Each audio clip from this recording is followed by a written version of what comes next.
Non-Stop Rock Talk with Tyson Frieden.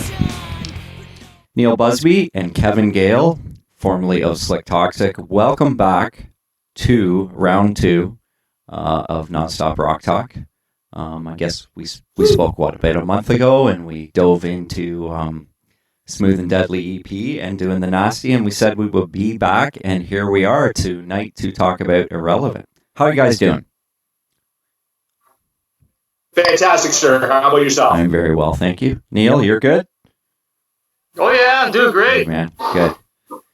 So let's kind of, we ended with Doing the Nasty, and we went through it track to track. A few things changed from Doing the Nasty to Irrelevant, and maybe you guys can touch on that a little bit. I mean, one of the key factors was the fact of label change, but I'm sure there's a story behind that, and as to why. Kevin? Go ahead. No, you're on this one, though, Mr. All right. Okay, so after, we had a lot of success with Doing the Nasty, and it was right at the tip of the tsunami of grunge. Boo. That was coming in. And it was funny, I found in my scrapbook, I found this advertisement for the Opera House. And I think this is the night everything, or the weekend that everything changed. And it could have changed for the better for some people and changed for the worse for others. But it was Friday night at the Opera House, Nirvana. Saturday night, Slik Toxik. Wow. And the next night when we got there, all we heard was Nirvana, Nirvana, Nirvana, Nirvana, over and over. So we knew the writing was on. That was like 91. I think that was 1991 sometime when that started happening. So that's before Doing the Nasty even came out. So there was already, what did Nirvana? Nevermind came out September 1991, I believe, in around that time, Yeah. Right? So I remember there being a buzz about Nirvana and everybody, oh, this song's the greatest. And I'm like, are you kidding me? Really? I'm not really, I don't really get it. It sounds like the guitar's out of tune, the vocals off key, and it just sounds like an angry punk song to me. So I was like, we'll be fine. Everything's going to be okay. I mean, this fad's just going to go away. But here we are. But it didn't. It was here to stay at that point, and that's when everything started changing quite a bit. Even though it was just kind of starting for us, we heard about what was going on with the Seattle stuff, and of course, after that night, like I said, we heard about it from our management company. Oh, yeah, Nirvana. I'm like, oh God, what do we got now? And things were changing, and then a lot of the other bands, Seattle bands, were becoming popular on MTV. Pearl Jam released all their stuff. Their first album came out. And things were changing, and then we went out, when the album was released, we got out on the road, and we started to notice things were changing as well. There was this changing of the guard. And it was almost like, in retrospect, when I think about it, what happening at the time, it was like your weird little cousin who didn't quite fit in was now becoming the super popular kid. Because everybody else was a bit older and they're like not so cool anymore. And it's like these little weirdo kids were coming up and they were like the popular ones. And this was all happening while we were out on the road. And it was changing. And over time, we were starting to feel a little bit of a difference of tone from the record company as far as their level of enthusiasm for us. And that took a while to kick in. But by the time we got to 1993, and everything was just rapidly changing, you could see it in the music magazines too. Remember Meat Magazine from Toronto? They were going right along with it too, right along. They were just changing. And then consequently, all the bands in Toronto were doing it too. All the bands in Toronto, that there used to be a scene in Toronto. Toronto had its own sound. Toronto had its own kind of vibe and its own, little sound to it and vibe and scene. It was like its own thing going on. And then grunge came in, the alternative thing came in, and all of a sudden it started to dissipate and everybody started to change. They all started jumping on to something that they weren't before. So we knew something was up, and then the next thing we know, it's like, okay, we got to do our next album. Started writing for the next album. Started getting some bad vibes from EMI, capital EMI. And I remember long before any of the songs were relevant, we had a whole batch of songs that we wrote. And we demoed some of them, but we had all these songs ready to go. And I remember distinctly, we were at C4 Rehearsal Studios, and we've been working on this stuff forever. And we thought it was pretty good. It was going a bit heavier. We were kind of maybe influenced a little bit by some of this stuff. And influenced even by stuff like Pantera, stuff like that, getting a little more heavy. And we played it. We got the A&R guys from EMI to come out to our rehearsal place. And we had a song called Wake Up. You remember that one, Kevin? Oh, that's something like that. Oh, yeah. Right. Okay. So we had a song called Wake Up. And we were like, bitching and complaining about the record company, about how they were like giving us a hard time. And I remember Nick goes, yeah, we're going to play Wake Up, and I'm going to scream Wake Up right in their faces. And then we played the song, and they're just standing there. Got anything else? Right? It didn't register on them at all. None of these songs they were interested in whatsoever. And it was like, you could tell, okay, I don't know if we're going to be able to make these guys happy. It was just like, they were just dead to it. And it was kind of frustrating. So at that point, I think that's when they said that we needed to work with somebody on our material. Oh. So they set us up with a guy named Glenn Robinson. Right.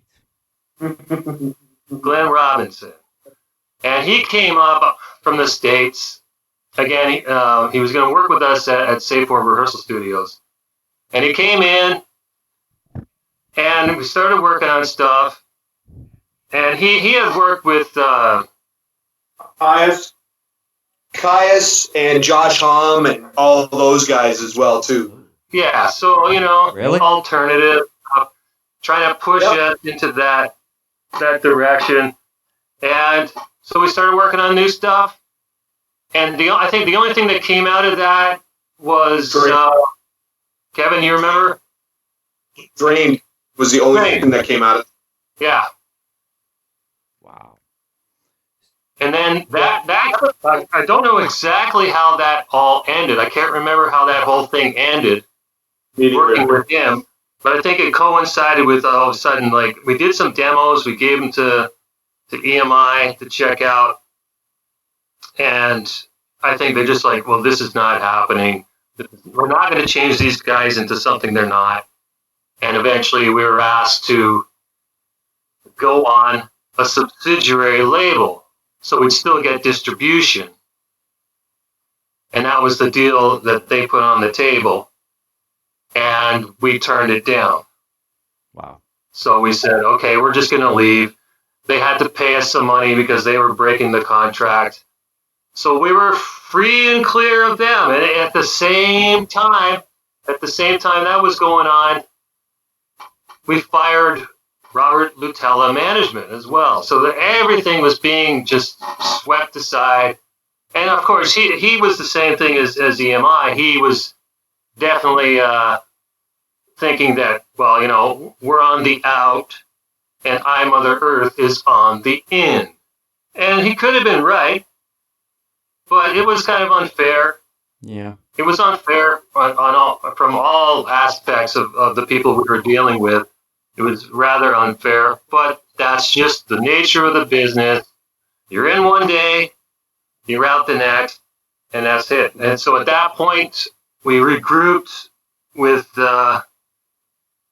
I think we just decided to go independent, and somehow we started talking to Paul Gross, who, of course, was the producer doing The Nasty, and he owns Phase One Recording Studios. So then we started talking with him about doing the next album, and we started writing a whole new batch of songs.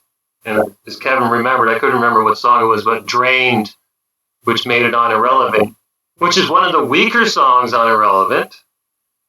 Yeah. About Irrelevant, it's a pretty weak song, and that's the only one that made it out of the Glenn Robinson sessions that we did. So we started fresh from scratch.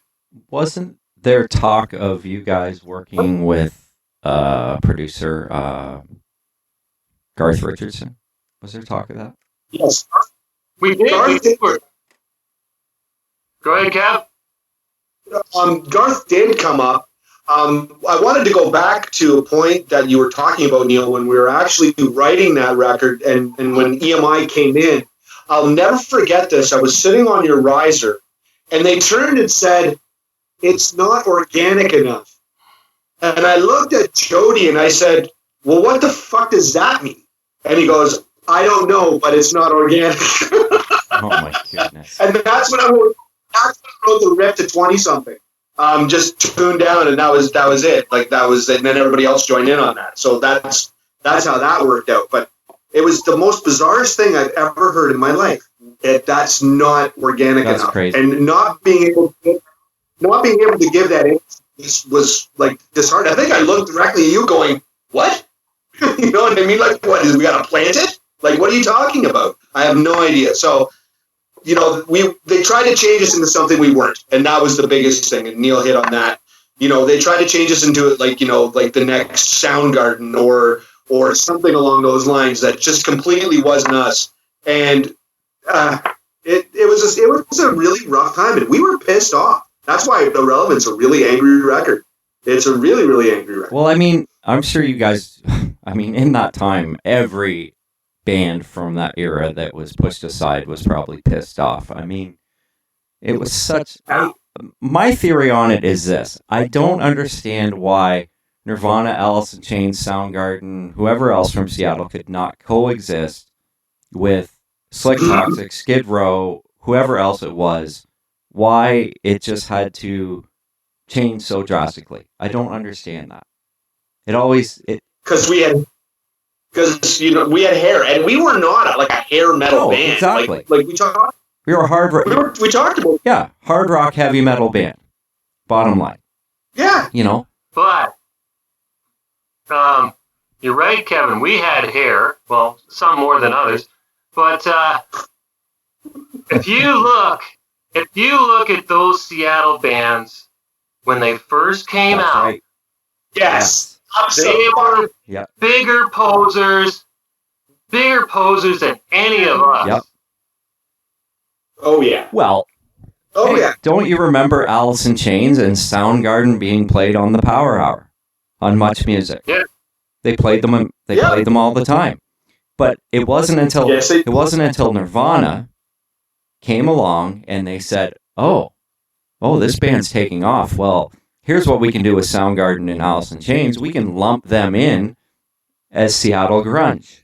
And then, of course, Pearl Jam was more or less a hair band as Mother Love Bone before that. So, you know, it kind of didn't make a lot of sense. It was kind of stupid for people like us who actually understood and actually knew what was going on and saying, "Hey, wait a second, didn't Alice in Chains, weren't they, when Man in the Box, wasn't that on rotation on the Power Hour with the rest of the so-called hair bands?" You know what I mean? It was kind of a slap in the face, and it was more or less the record companies treating people like they were stupid, really. You know, like, "Oh, we're going to lump this all together because Nirvana is such a big thing now, and they're all going to be from Seattle, and they're all going to be grunge bands." It was kind of... Exactly. It's a pure marketing ploy. Like, they knew, okay, these guys are kind of different, and we push this other bunch as much as we can now, so it's time for the next thing, and just that's what they do. Yeah. That's what they do. They just go to board meetings and they say, "We need something fresh and different," and even though it's not really that much fresh or different, it's just different enough to them. Okay, we can latch onto this now. and then they push those guys. Yeah, which is silly to me. And then you think about that time in 93 to 95. So all of a sudden, because Metallica is so huge, all the thrash bands now, you've got Pantera and bands like Megadeth, now they're on the forefront. It's like, okay, those type of bands were kind of like, the thrash metal scene was popular, but they were able to take the thrash bands as well and lump them in because they were heavier as well, which was Exactly. Yes, that's true. right. And Queensryche, for instance, too. Queensryche, Empire. Queensryche was in. They started in the mid '80s with your Iron Maidens and your Armored Saints, and were kind of that type of band. But somehow, because they were from Seattle as well, they made that cross as well, and they were. And I mean, when Promised Land came out, they were still huge, right? It was it was such a strange thing. It was such, the dynamic of the whole thing. As I think back to it now, it seems so stupid, really. But you hit on a good point. You hit on a really good point. Is like, why couldn't have we coexisted with the Nirvanas, with the Alice in Chains? And that's even lumping us in with that. Like, why couldn't Cinderella, coexist with Nirvana? Why couldn't Skid Row coexist with Nirvana? Why couldn't all those bands coexist with each other and get along, instead of saying, no, you can't like hair metal, or you can't like this because if you like this, you can't like that. It's really stupid. It was really, really stupid. You know what? And it killed a lot. You know what I attribute some of it to, and I hate to say this, is Kurt Cobain single-handedly was the guy who hated hair rock.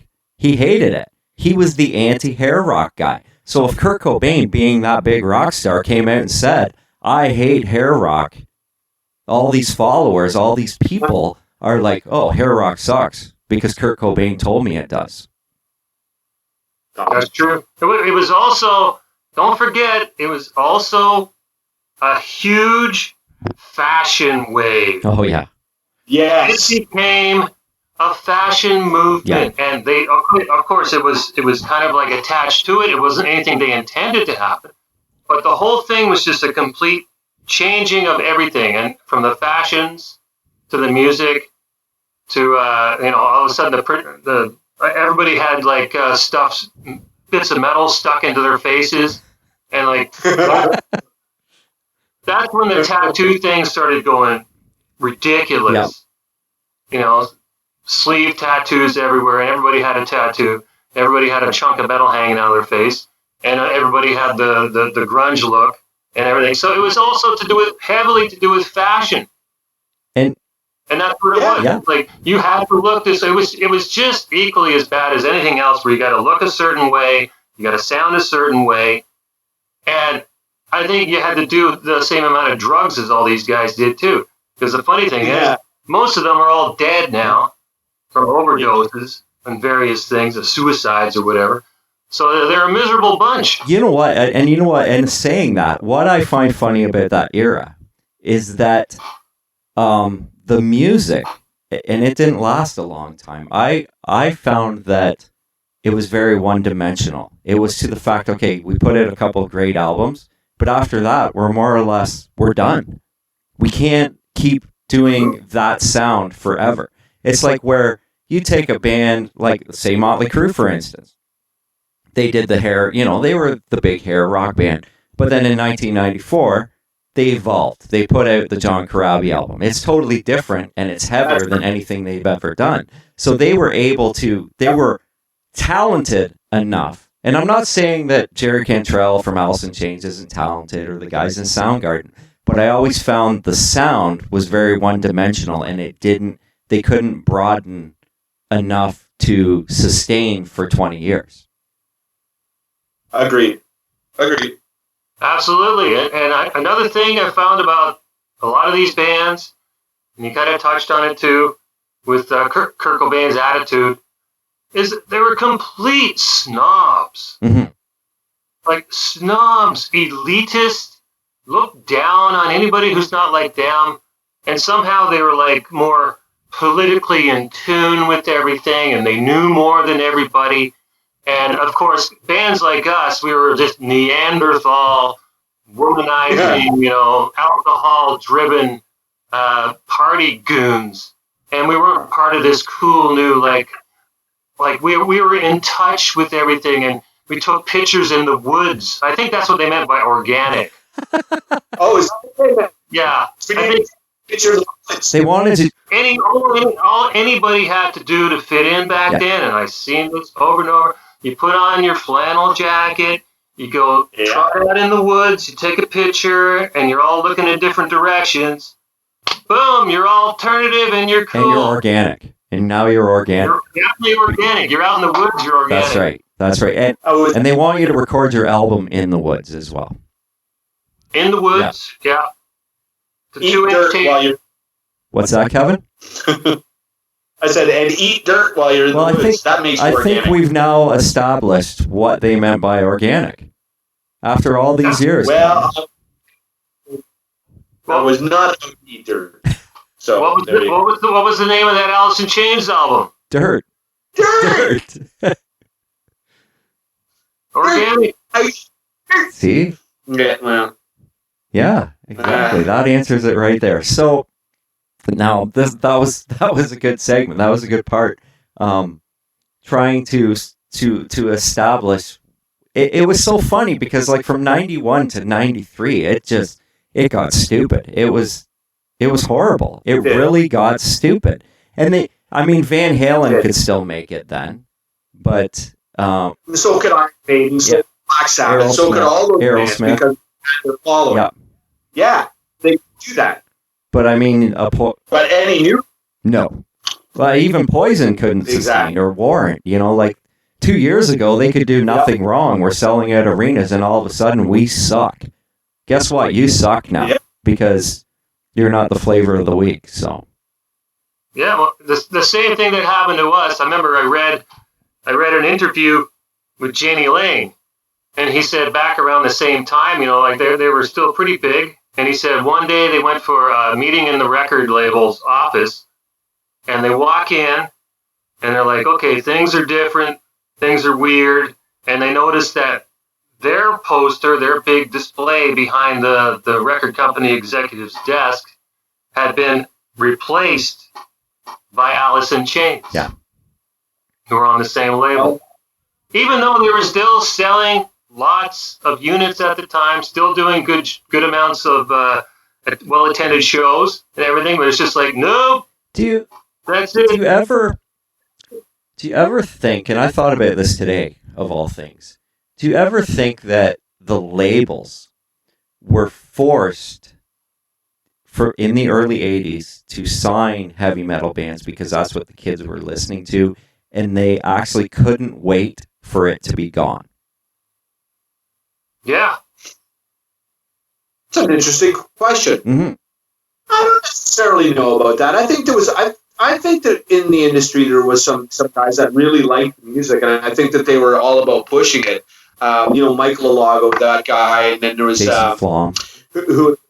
Jason Flom. All those guys. I really think that they believed in metal music, and I think they really believed in heavy music, and I don't necessarily know if it was the flavor of the month. However, I think, people like Sylvia Rohn and all those people from Elektra and stuff like that. I think she had a big vendetta against metal and stuff like that. And I think, there was a couple that probably wanted to end it for some strange reason. I don't know why. I really don't. If it's selling, why would you? Well, that's the main point right there. It's selling and we're making money. But if we had the choice, we could get rid of them. Do you guys know the Motley Crue story about Elektra Records when they got signed to Elektra? The president came in and he's like, "Get rid of these guys. We're going to release this Shout at the Devil album and we're going to kill it. I don't want anything to do with this." But they had no choice because the kids loved the band so much and they were buying the album and they had no choice but to keep them. Yeah, well, you got to remember, a lot of the record executives at that time were former hippies from the 60s. Yep. They came up through that scene. I met a few of them back in the day at the Capitol Records building, and they were all ex-hippies. And to them, kind of like this type of music and these type of people that play this music again, it's that snobbery, that attitude that was coming through. And like, I think, finally when the grunge scene was coming in with all these pseudo-intellectuals and all that sort of this type of person that was changing, they definitely were gravitating towards them.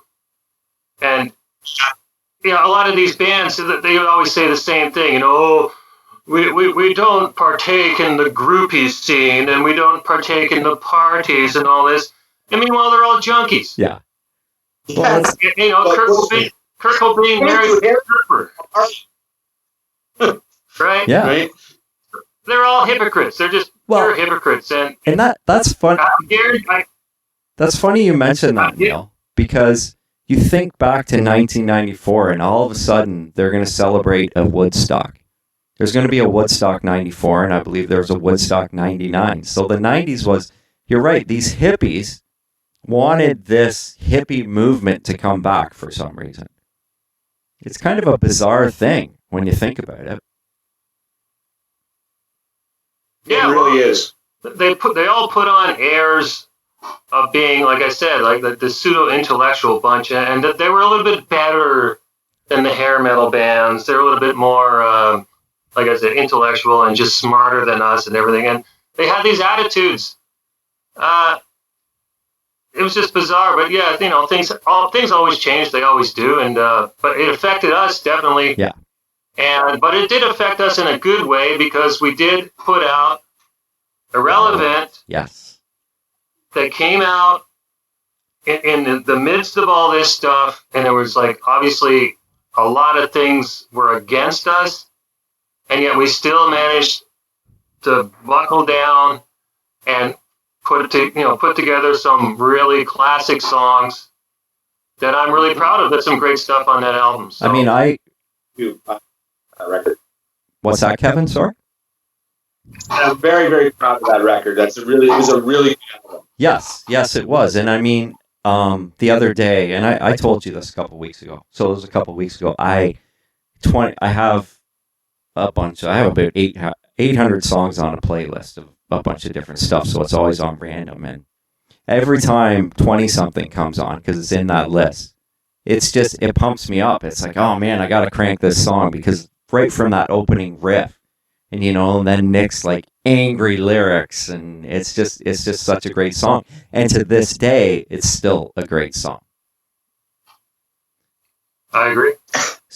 Yeah, it was a great song. It was fun to play. It's a good song. Yeah, and I mean, I think I've asked you this before, Kevin. Like his lyrics, it's because like the lyrics, when you listen to what Nick's saying there, it's kind of because of his English background to some of that stuff he wrote in that song. Yeah, his dad, like that. Daddy worked for 12 pounds 5. Yeah, like that's definitely Mr. Walsh. So I could definitely state that fact. I remember 97.7 playing that song. They actually promoted the album. You would actually hear they would promote Irrelevant on 97.7, which was fantastic. I'm not sure if Q107 did. I don't remember, because I think even back then I didn't listen to a lot of Q107. So maybe the Rock Report. That was about it. So I don't know. Well, it was also, I mean, the rise of the American bands.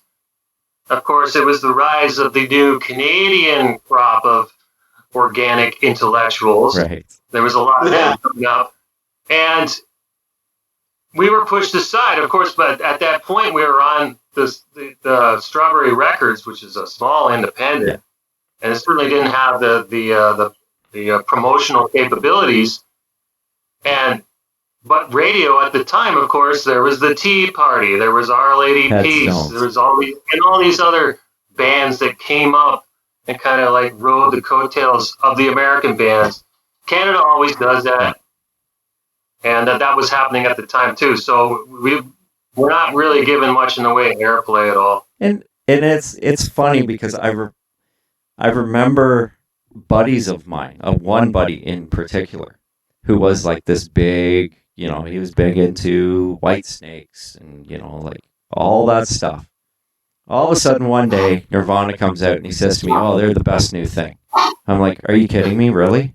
Like you're jumping allegiance to what you've loved for the last 10 years, and all of a sudden it's Nirvana. And then the next thing I know, he's like, oh, you got to check out the Tea Party. I was like, okay, Jim Morrison. Nothing against the Tea Party, but I'm like, okay, I see like this Jim Morrison vibe, which goes back again to the hippie thing. Yeah. You know? Right. Yeah. Absolutely. Which is strange again, but let's go to Kill the Pain. What can you guys say about that track? Kevin? That was a Pat riff, believe it or not. That's how that started out. And again, coming down with the riffs, we'd always walk into rehearsal with riffs or whatever, and then we just sort of jam them out and see if it worked out that way, right? So that was a Pat riff, and again, a song with lots of syncopated rhythms, and it was very, very heavy at the time. Like lots of like Neal's double bass in the beginning of that, and it was a really, really heavy song, and again, fun to play. That's cool. That's one of my favorites on that album. Again, from a drumming standpoint, of course, I created that little intro at the beginning there, which is kind of a cool sounding thing with the offbeat cymbals and everything. And I knew that would throw people for a loop, because if you try and play it, it's not easy. I like that. It's not easy at all. And then the way it syncopates with the guitars, and it just builds some drama going into it. And then from that point on, the arrangement of the song is very unique, very different. It keeps you guessing. Yeah. And how that song was pieced together, I'm not even sure, but it's to me a standout on the album. It's very different. I like it. Was there ever a time where, like, speaking of a song like that, where Neal, for instance, you play a drum part, and then you guys, the other guys, like the three of you, Kevin, Rob, and Pat, or his name's escaping me, Adam, jeez, where you'd be like, what the hell are you doing? Like, we can't get this, or it's, like having a hard time with something? Did that ever happen? I can't remember that happening. You know what? I can't remember there being much in the way of challenges in creating this stuff, and that's what made it.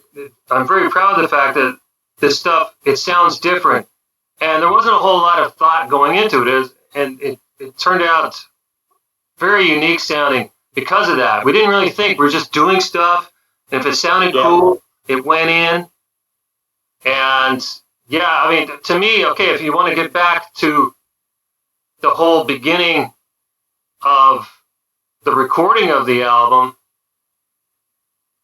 when I went in the first day to record that album, the first track that we did was Fashioned After None. Right? So Fashioned After None. And we hadn't really solidified everything that was going to happen in the studio yet. The first day we got there, we started with that one. And I remember, okay, I was playing it organically. You were in the woods? Right? I was playing it organically. What I thought these Seattle guys would be doing, they kind of play sloppy, and they do a lot of ghost notes and all this stuff, and they sound a little more like 60s style. Hey. There we go again. So we played that in the studio first and recorded it, and we knew it wasn't a keeper yet. And I went home that night and I listened to it, and I said, the drums, everything has to change. Like, from my part, everything has to change. And I thought of a complete concept for the album. And that's when I came up with that drum beat that starts the beginning of Fashioned After None. I said, it needs some kind of intro. So I put this, that jungle tom beat in there. That wasn't there until we went in the studio. Wow. That wasn't there at all. And then the bass player put his slap bass on it, and it created this nice little intro to the song. But my whole concept for that album at that point was to get rid of this sloppy organic crap, and I wanted everything to be precise. Every beat every note that I played, I thought it out, and I made sure it was exactly what I wanted. And it was like very simplified in some points, but in other points it was like totally orchestrated, like Kill the Pain. Right. Mm-hmm. Now going from Pat to Adam, did you feel that the band was different? Of course it's different. But Yes, I do think that it was different, and I do think when you take out an element of something and you replace it with another, and I mean, this is definitely not a slight on Adam at all, because Adam is a fantastic bass player and he's amazing. Yeah. But when you take an element of something that was working before, however it went, and then replace it with something else, it takes a bit of getting used to. And now I'm not saying that it took a lot of getting used to with Adam, because it was, he fit in quite easily and quite familiar with all the songs. So, and I mean, when you have a bass player of his caliber, stepping into those shoes, it was rather easily filled. So he was really great to work with. However, you do take an element out and it changes things. Right. So how long did you guys go into pre-production before you did the album? How long were you guys rehearsing for? I'd say it was quite a few months. Yeah. There was a whole interim, like we had to, of course, get rid of Pat. And I don't even know how much stuff was written, the stuff that made it on Irrelevant. I don't know how much he was even involved with. I think just one. A few songs. And then we had to get Adam in there. But it took a while to get that stuff going, to come up with the total number of songs that there's some other songs that didn't make it on it. And yeah, they weren't good. But now, and that's funny. So the limo incident, were you guys already thinking and working on the next album when that occurred, or were you guys you hadn't gone into thinking about the second album yet? Yeah, we had started. Like I said, we probably had like half an album's worth of songs already written, this whole batch of songs. And I remember we actually played them. I don't know if Kevin remembers. We did a show at RPM where we played, I think, 6 new songs that were never released. Wow. Kevin doesn't. Oh. Where is... does anyone have that? I don't remember that. But. Oh, of course, Nick Walsh has a copy of the audio. I'd love to hear that. Wow. But there's all these songs that we had that we thought were going to be on the next album. And we actually played them live at that one show. I think they're like maybe 5 songs or something. People are totally confused. They're like, what? What did they sound like? Did they sound like Doing the Nasty, or did they sound like Irrelevant, or halfway in between? I'd say halfway in between. Wow. From what I recall, they weren't that great. Yeah. But what do you guys? Yeah, Nate has a copy. What do you attribute that to then? That they wouldn't be that great? Do you think it was the confusion coming from EMI that you guys were just like, we don't know what to do. We don't know how to be Slik Toxik anymore.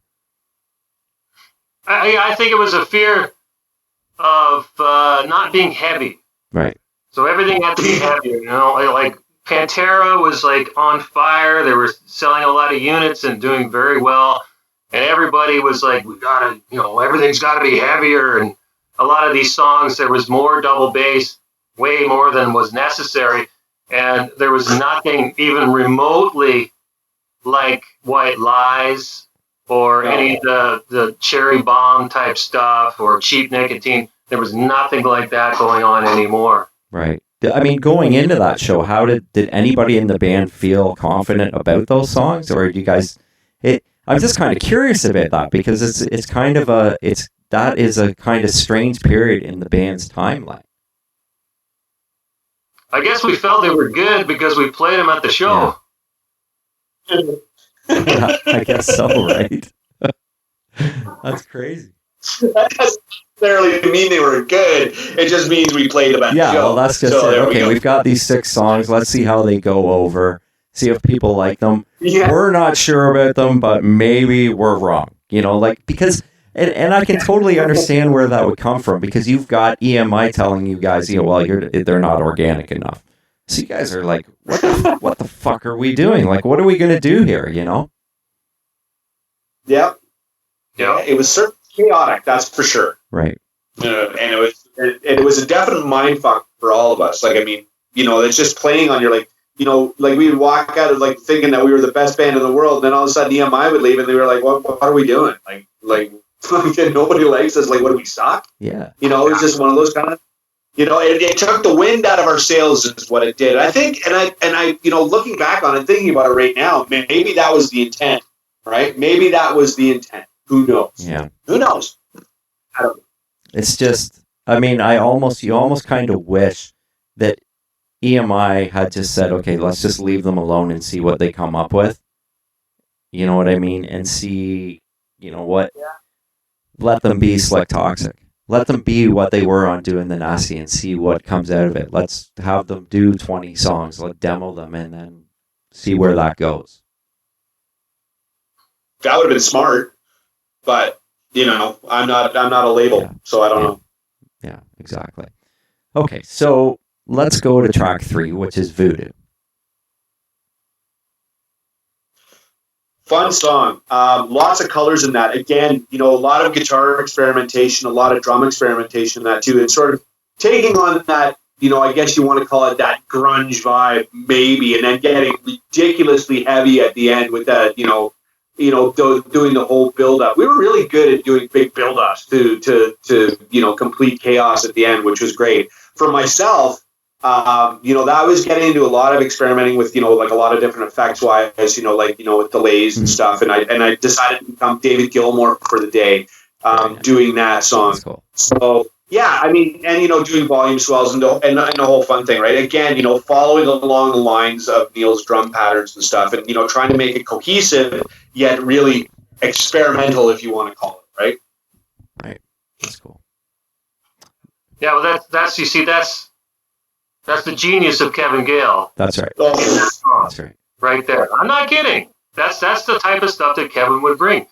I remember when he started doing the volume swell thing, it's like, I could hear it, and I'm going, whoa. So you brought color. How is he doing that? What is he doing there? That sounds cool. And like, just as the layers and everything was evolving in that song, it was quite impressive. It was very, very cool stuff. Very cool guitar stuff. Of course, it wasn't, at the time, a lot of guitar solos were frowned upon. Yeah. Right? Namely because most of these guys couldn't do them. Yeah. So we weren't doing so many guitar solos anymore. Boo. But the guitar work that's on the album is very intricate and interesting. And that's the Kevin Gale coming through. Kevin Gale shining on that album. Now, with that said, Kevin, did you and Rob work together on any of the guitar stuff? Or was it... No, I think, if someone would come up with a riff or we come up with whatever, I think it worked together, and I think, I think it just, at that point, I think it become just really natural on how we feed off each other and how we try to work together and sort of play ourselves, but yet make it cohesive within Slik. And I think we were at a point there where it was just, you didn't even have to think about it. We just sort of just did shit, right? And it just worked. Yeah. Now, how do you think Rob was feeling? I mean, being Rob, on Doing the Nasty, there's a lot of tapping stuff. There's a lot of really fast things. Like, how do you think he felt about the change of not being able to maybe do as much of that stuff anymore? I can't answer that. I wouldn't. So he was never vocal about it. He was just like, okay, just carry on, and we're just going to do our thing, which is what is probably the right thing to do, right? Well, Rob Bruce, I think he certainly embraced the grunge scene because he was the first. He was the first to cut his hair off. True. He was the first one to go that route. And even Pat Howarth was also very much influenced by that whole change of scene too, fashion-wise. he was getting into it long before anybody else. But Rob Bruce, I think he really kind of appreciated some of this new music. Did he miss the shredding guitars? He didn't seem to. We were still doing the old songs live, but on the new album, I think he was just happy that it was still heavy and he would still get the party. That's cool. Oh, that's good. Now, let's talk about Drained. Okay. Drained, Glenn Robinson. Which we kind of touched on it. And I guess, it's just, just a straightforward sort of rock song, except for the metal solo section. Again, with this great big build-ups into, cacophonous, stuff, and then getting brought back down again, right back into the song. So it's again, we were really good at doing stuff like that. We were really good at these big build-ups, and then going back into the song again. So just taking it from one direction to another direction. And wow. Had a bit of a Black Sabbath influence. Black Sabbath were well known for doing the big stop in the middle, and then they go to like a fast part, and then they come back in again and finish the song at the original tempo. But Kevin, you should discuss how changing to doing drop D tuning. Oh yes, we actually we decided to go into drop D, which is Fashion After None is in drop D, 20 something is in drop D, Drained is in drop D. It wasn't that much of a stretch for me to work with, so I was pretty easy at that. Except when Glenn Robinson, do you remember that song he did in like drop C sharp, which was bizarre? Like that, it was really bizarre. And I remember the riff, but trying to play chords on it was mental, right? So I didn't figure that one out. But the drop D was really easy. It's just a bar, and it was super easy. And like I said, I got along with that really easy. But it was completely foreign to drop anything out of standard tuning. It's like, no, you play everything in standard tuning because that's the way it goes. But with this whole new movement of stuff, it was like, okay, well, let's take go into drop D, and I mean, even like now, like I've got some guitars in drop B just because I can. Yeah. So I mean, it's just those kind of things. Like it's just we experimented. We were so jumping into this experimentation. It was a really fun time in writing because we were experimenting with so many different styles of music and so many different styles of progressions and changes. And it was the orchestration was so much different than we were used to, and it was a great time to be experimenting. And that's funny that you mentioned the drop D thing because like Unchained is in drop D and Lay It Down by Rat is in drop D. Yep. And but from that point of view, with that said, the way that the drop D was used on those songs compared to what the drop D was in the mid 90s is a totally different thing. Absolutely. The songs that you referenced there from the hair metal bands, they're still, like Van Halen, it's definitely a very sophisticated riff. Right. But I got a story about drop D, though. Go. Got a story about drop D. This is how easy this is how easy it is to play in drop D, okay? You're going to laugh. All right. Okay, at the time back then, I didn't know how to play guitar. I couldn't play guitar. I never played guitar. I might have picked it up once and like, what's this? Don't understand. And I did my drumming. That was it. But at the rehearsals, when we were writing for the irrelevant sessions there, when we were working on 20-something, of course, certain members of the band enjoyed organic stimulants, right, to enhance their writing processes. So the one time that I partook was it one time I picked up the guitar, drop D tuning, and I wrote the riff, the middle section riff, for the 20-something. Wow. That's it. I wrote that riff because I had smoked a joint and I picked up the guitar, and because it's so easy to play anything in drop D, even me, a non-guitar player, high on marijuana, could come up with something. That's how easy it is. Wow. And you were organic. Yeah, I was totally organic. Totally organic. Well, I guess that's what would be totally organic, right? Yeah. So, yeah. All right. Whatever. That's good. That's that's good story, awesome. Neal. And that's cool. Now, I want a gun.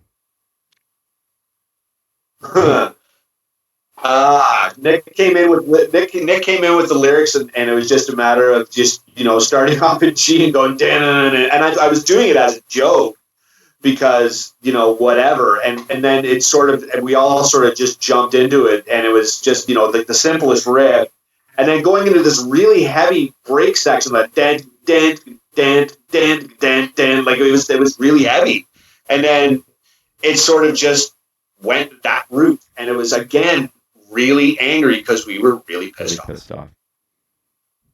That song to me, for the inspiration for me for the drumming was listening to bands like Biohazard. Right. Yep. Right, kind of that New York hardcore stuff. I kind of like some of that stuff. I still do. I still listen to it. Biohazard were a pretty cool band. And I like the drumming in it, and again, the tempo changes and stuff, so I use that as a launching point for creating the drums on that one. That's cool. Liquid Calm. Sorry, Kevin, did I cut you off? I apologize. No, I was good. I think that was a Nick riff. I'm not really 100% sure if it was or not. I think it was. And again, just acoustic. We were with all this experimentation that we were doing. There's some really good acoustic songs on that record. I got to monkey around with slide. There's slide all over that song, and it was definitely something we were not used to at that point, and it was something that took us in a completely different direction than we were going to. If you listen to Irrelevant, there's so many, like I said, there's so many different styles of music on that album, and it makes it a really, really good listening record. You can hear there's so many different variations of styles of music. That's so true. You're right. Fastened After Numb, we kind of already touched on. Is there anything else you guys want to say about that one? No, I think that covers it from my point. Okay, now one of my Me too. One of my favorite tracks on the album is Dive, and that is the next one. Always love that song. Neal, go ahead. I can't remember much about the writing process in that. I don't know who came up with the riff. I think it was Rob. It was definitely and a lot of people have picked up on this. And when you read the comments on any of the YouTube videos or anybody that's uploaded the video on YouTube, everybody says, "Yeah, it kind of sounds like Alice in Chains," and yeah, it does. Right. It has that vibe to it. Dramatically, again, I'd already plotted out the way I wanted to play everything, and it's pretty simplistic. Just at the end, we threw in some odd time stuff to be clever, so there's some bars of 7/8 that come in. But it kind of breaks it up nicely. Yeah. We were just doing it to be clever. And, the whole... Neal was right. I sort of planned out how I wanted that solo or the guitar melody line to go with that song, and it was very, very planned out, very, very structured. It's not very difficult. It's very structured and very melodic, right? To go coincide with Nick's vocals for that. That's cool. Sometimes that's all you need, right? Yeah. Don't overplay. Oh. Blue Monday. Go ahead, Neal. You can start with that one, and then I will go through. No, I can't start with it because I didn't start it. Kevin Gale started that. Well, you came up with the coolest drum pattern ever for that song, right? Like I don't even know what you would call it, but it was the shuffle rhythm that you do is amazing on that song. And I've always tried to, anytime I sit down in a drum kit, I've always tried to emulate it somehow. And it doesn't work because I'm a big Cro-Mag Neanderthal and I can't do stuff I can't do the soft little touches that you do with that. But I remember we were rehearsing in Latella's basement when we came up with that song, and it was just me and you, and you came up with that little thing, and we sort of just it's just A and D and then C and D. There's nothing really to that song except it's a really good little blues jam, and the sax solo at the end. I mean, I forget whose idea that was, but it was like I forget whose sax player it was. Christopher Block. Yeah, that's the only guy I know. But he just came in and sort of blew it off in 2 takes. Wow. From what I remember. Yeah. To me, it's a very cool song, a very interesting song, and that's a song that most bands would never have wrote the song, let alone put it on their album. Yep. Like all the heavy bands, there's some heavy stuff on that album, some really heavy stuff that fit in with all the heavy bands that were out at the time, but not one of those bands would have the guts to put a song like that in the middle of it. Right. We did. That's true. And yeah, the drum beat, that's just it's a rip-off. It's a Purdy shuffle, it's a same thing as John Bonham did, everybody else did. Yeah. But that was inspired from Kevin Gale's riff, which was a very cool riff, a very interesting pattern. But the whole song is again, unique sounding, and most people just wouldn't have gone there. But it just sets a tone for that album. It creates a little valley to go into around the heaviness, and most bands just wouldn't have done that. They would have been afraid to go that route. It's to me, I really like it. I can listen to it all the time. And when it comes into that sax solo at the end, it just takes you away. And it's not even metal anymore. It's not even rock anymore. It almost sounds like jazz or like some weird Pink Floyd type thing. That's cool. It's cool. And it was always one of the kind of songs that I never thought would do anything. And I just liked jamming it because the picking exercise is really, really good.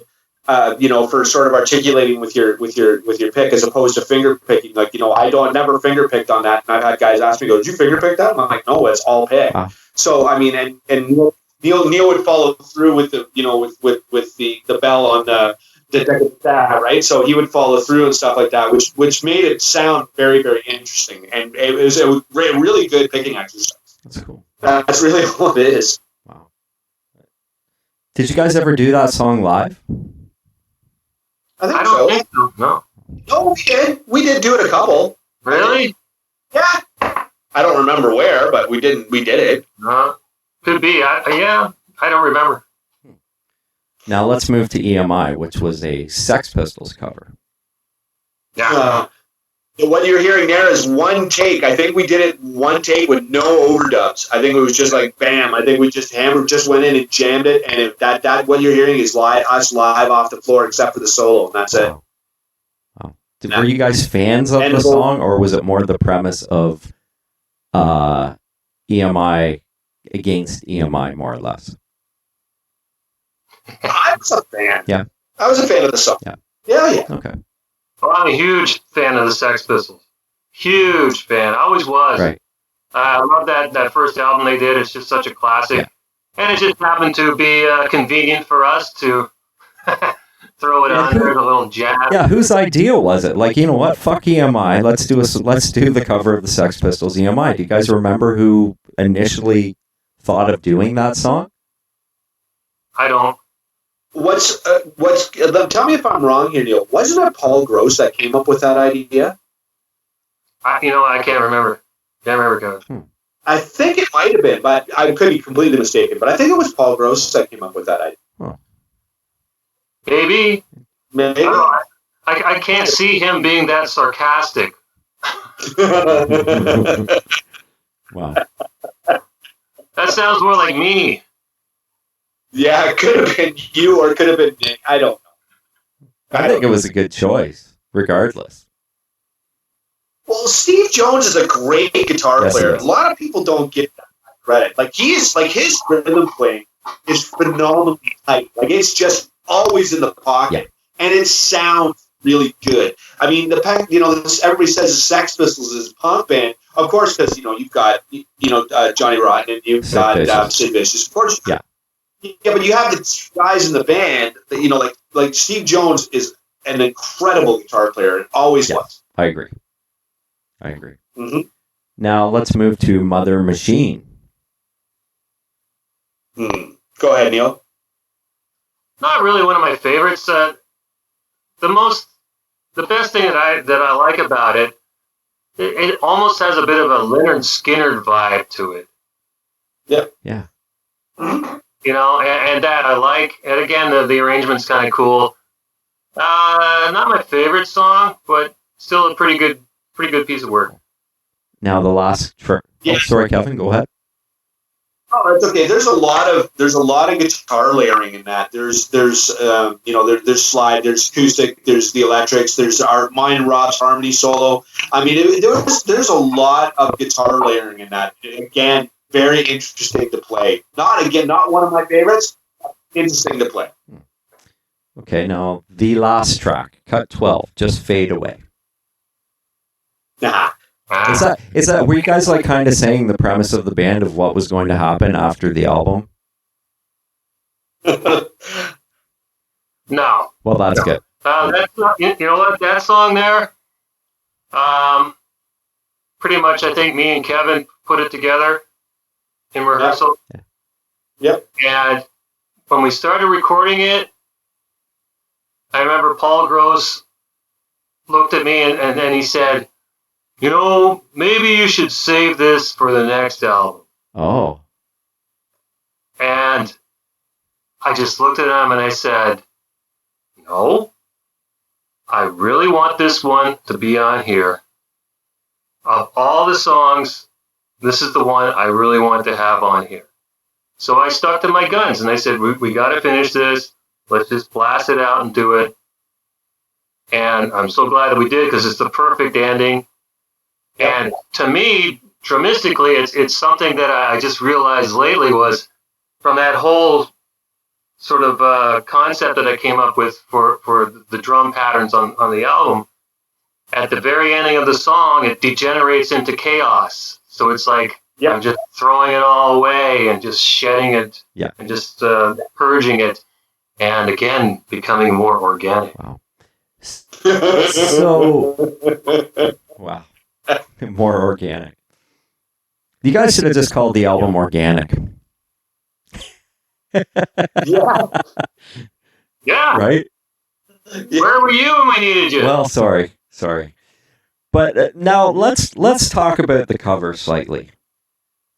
Now the reissue that was put out a couple years ago has the original logo on it with the green and but the copy I have, which is the original, just has the basic Slik Toxik across the top, irrelevant in small lettering on the bottom, and one of those.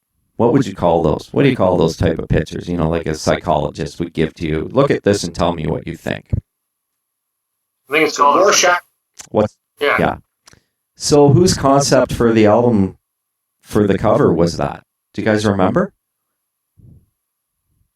I came up with the title, right? Because I was just thinking, you know, from a calling the album a name at that point, irrelevant. To me it was irrelevant.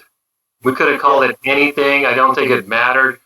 And also, bands like us were being called irrelevant. We didn't matter anymore, right? So I thought, okay, great. I'll suggest this.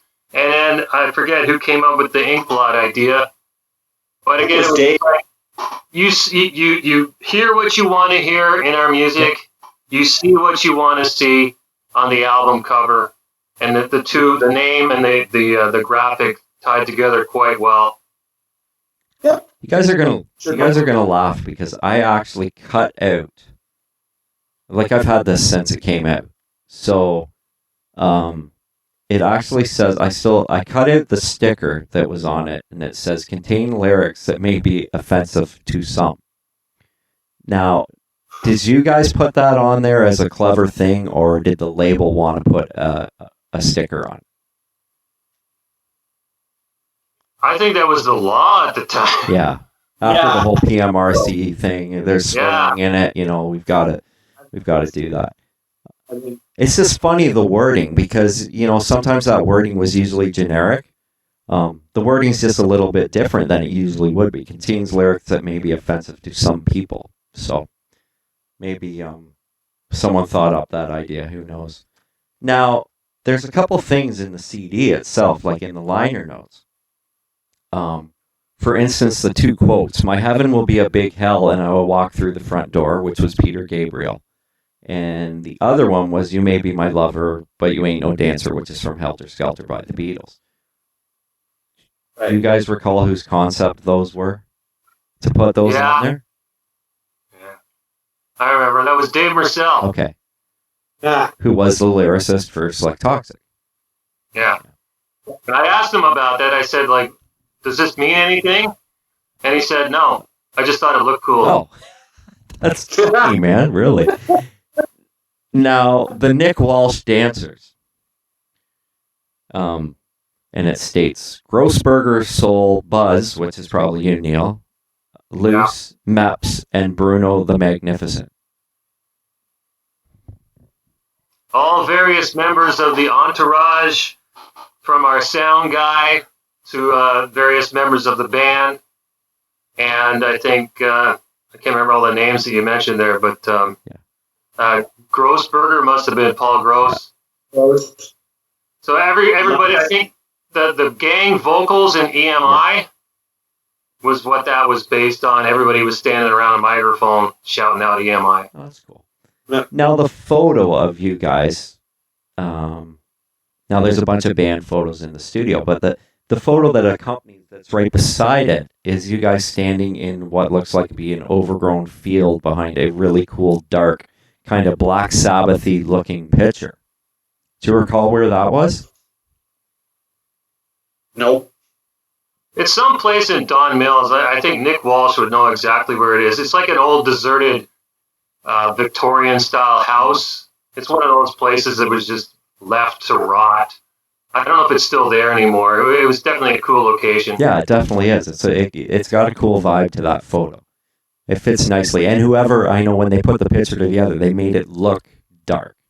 And you guys kind of look. And it's organic. It's very organic. No. We're standing in the dirt. You're in the dirt. We're standing in the grass. That's right.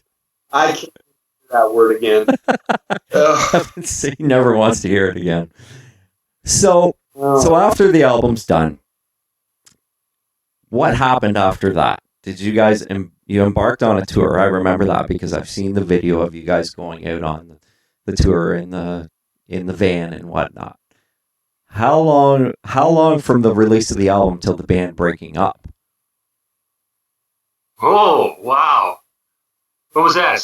6 months? Yeah, about that, I think. 6 months, 8 months. At least from the time when we went on tour for that anyways. It didn't take long. From the release of the album, what was that, 95 or 94? 94. 94, I think. 94. 94. Yep. So by 95, it was all done. It's all done. Wow. Yeah. Now, you guys going on the road, were you guys still getting along? Like the band was still, you guys still wanted to do it, but the things had just changed and you're just like, you know what, let's just go our separate ways kind of thing. Well, there's a lot of stuff there that we won't talk about, but obviously, because we didn't have the push anymore, we didn't have the money behind us, and quite frankly, our capacity to draw crowds in wasn't like it was before, although, strangely enough, some markets were really, really good. We got all the way out to Vancouver. Vancouver, like the capital of grunge, organic hippiedom, and we sold out the place that we played in, and it was like the old days. It was like fantastic show. We did really good there, and in some other places, but then there were some other parts of the tour that it just got worse and worse. Some of the venues we had to play, and the very sparse crowds that showed up. And of course, Kevin Gale wasn't involved in some of those shows. Nope. So Kevin didn't exactly see how bad it got at a certain No, I did not. because we ended up having the guitar technician, a guy named Scott Thibault or T-Bone, and he took Kevin's place for a few gigs as we were just kind of like riding it out. Wow. Yeah. So okay. So that's the demise of Slik Toxik. Unfortunately. Yep. Now moving to and we said in the last one I was going to mention this. You guys know what's coming. Let's talk about reunion.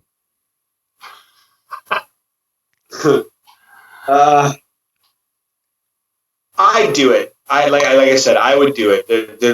I would have no issue in doing something like that. And I know Neal would probably feel the same way. Right. Yeah, I do it. I've expressed that before. It was released via the internet on Sleaze Rocks. Yeah. It came up on there, and Nick Walsh saw it. We had a good laugh about that. We were talking about it. Hey. He's expressed to me at certain points that, sometimes sitting around, having a glass of wine, hanging out with the wife, listening to the old band, going, hey, it'd be cool. But this, of course, was in the pre-plague era. I don't want to get into, but now it seems like rather daunting for anybody to do anything. But maybe one day the plague's gone, which it should be, and things will happen again. But I've talked to Nick about it. Rob Bruce, I don't think he's capable. I know that Nick had some communications with Rob Bruce not too long ago, and they were just less than satisfactory. Unfortunately, Rob Bruce has a lot of issues. I know he still plays guitar, but physically, he's had some accidents and things that happened to him. Pat Howarth, he was turfed years ago, as we know, so he's definitely doesn't have to be involved in it anymore. Adam Hedlund was never a full-time member of the band. And so it's just the core members that really got to get on board with each other and talk to each other. And I talk to Nick all the time.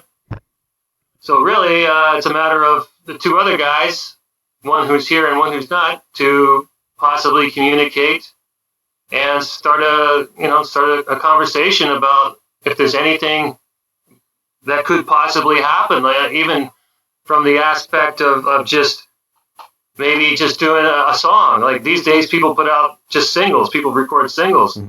So you just write a new Slik Toxik song, make it sound really good, make it a great song, and release it. Stuff like that, or somehow finding out about the why Doing the Nasty has never been put out. Like somebody's sitting on that master track somewhere. And it's not on Spotify. Nobody's released it. It's not being used for anything. It's just sitting there. That's an so nobody knows what's going on with that either. But really, I think at this point, the conversations have to be. I mean, I talk to Kevin. Kevin talks to me. Yep. I talk to Nick. Nick talks to me. I just communicated with Nick the other day. Nick is getting the vocal track ready for the new Child song. I had sent him the vocal melodies and the lyrics, and he's been working on it when he can, of course, in between doing his classic album live stuff, which he's trying to keep going during the plague here. And so he's doing that. I talk to him all the time. We're going to start working on that, hopefully, when he's ready soon, and we're going to get that out. So, if I can get a band out that was like predating Slik Toxik by quite a while, and I'm still putting out stuff. I'm still working it and putting it out there, and people are really digging it, responding to it in a very positive way. People really like the stuff. If I could do that for that band, what could happen with Slik Toxik if we did it in some sort of capacity of some kind, whether it's just releasing songs or even eventually putting something together where it's just the three of us. I was laughing about it the last time I was thinking about it because really, now that Nick is involved in Child, all that has to happen is for Kevin Gale to walk in a rehearsal room when the four of us from Child are already there, and that's Slik Toxik. Because in Slik Toxik, we got Pete Dove, who was in Slash Puppet, and a lot of other bands, and he's part of that whole scene that Slik Toxik was part of. So he would fit in perfect with Slik Toxik. And the guitar player, Todd, who's doing all this stuff for Child now, wicked guitar player who can play anything. He can play anything. He'd be a great guitar player. So right away, it'd be just a no-brainer. It's simple. It'd be like no problem whatsoever. But it has to be discussed. Well, I'm not going to say much more, but I mean, you answered the question, and okay. So here's my take on it. My phone is always open. My phone is always available, and I can be reached at any time. So, like I said, if someone wants to phone me, no problem. My phone's available. My phone is always on. So if you want to pick up the phone and give me a shout, by all means.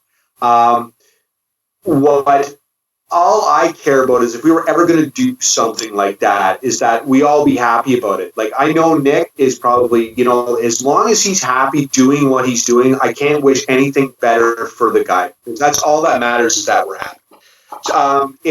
Like I said, if he wants to call me, by all means, my phone is available to give me a shout anytime. Like, I would never hang up the phone on the guy. I'd always be. That's not a notch. Perfect. Okay. Well, thanks for answering that, guys. I know that's kind of a, I can't say it's a touchy subject, but it's, it's kind of it's something that I think people want to know. And I think my personal feeling is just even a one-off show that I think it would do very well, especially in Toronto, once all this COVID stuff is, and maybe more. Who knows, right? So. Yeah, absolutely. Absolutely. So, all right, guys. Absolutely. But anyways, so we did our, we did Irrelevant, and this was awesome. And thank you guys so much. You're welcome, sir. Yeah, all the insight on that, and I mean, the first one was really good. I think this one will be just as good. So, and I mean, if we find something else down the road to talk about, well, we'll have you on if you guys are cool with it. So. You'll be the first to know if something goes on. Well, thank you. Neal's been on the show. This is his 4th time, and this is your 3rd time, Kevin. So thanks, guys. Wow, I'm starting to feel like old hat. You guys are regulars, and I appreciate that. So, all right. Well, you guys have a great night, and we'll talk soon. Thank you very much, Tyson. Thank you. Always a pleasure. All right. Right on, guys. Enjoy your night. We'll talk soon. See you later. Bye. Bye, Gale. Bye.